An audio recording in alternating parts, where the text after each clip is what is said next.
out on the streets of Perth Busting myths about HPV. and the vaccine. Hey, can I just ask you a quick question?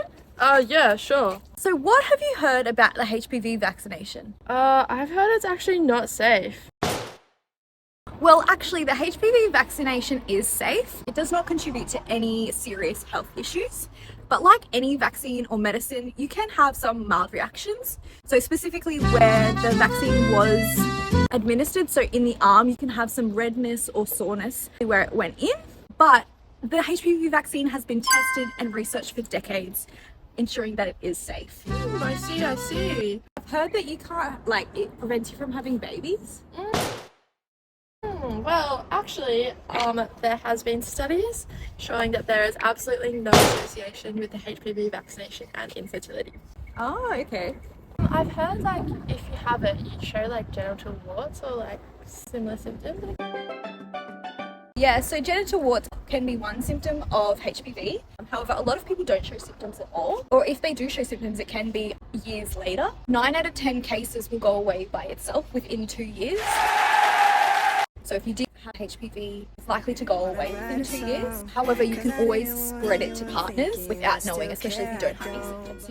I don't know, is that not just that vaccine that you get in school, but just Yeah, so it used to be the one that only women get to eliminate cervical cancer, but now they found it actually causes genital warts, anal, penile, and throat cancers. So it's really important that people of all genders receive the vaccination because it can affect and be transmitted by anyone of any gender. True. Alright. Yeah. Might go get that then. Yeah, you definitely should. Yeah. Well, I've heard it's implemented in my granddaughter's school, but I just think it's bad news.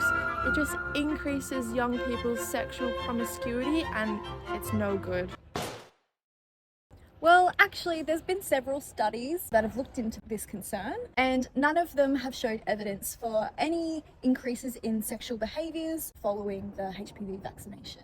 What do you know? Well, I remember it came to our school, but I was already sexually active, so I didn't end up getting it since being sexually active.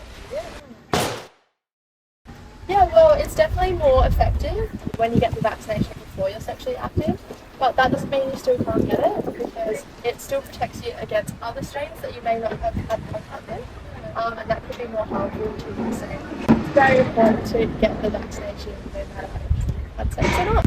Sure. Great. I think one person told me once that you can just get pap smears or cervical screens and you don't actually need to worry about getting the vaccination. So you actually do need to get both the vaccination and get your screenings. So they're not interchangeable, and you need both in order to protect you against the virus. It's important to get the HPV vaccination because it protects you against potentially cancerous cells, whereas the cervical screening just finds out if you've already got those cancerous cells. So it is a prevention. The vaccination or the pap smears can't protect you 100%, so it's important to get both.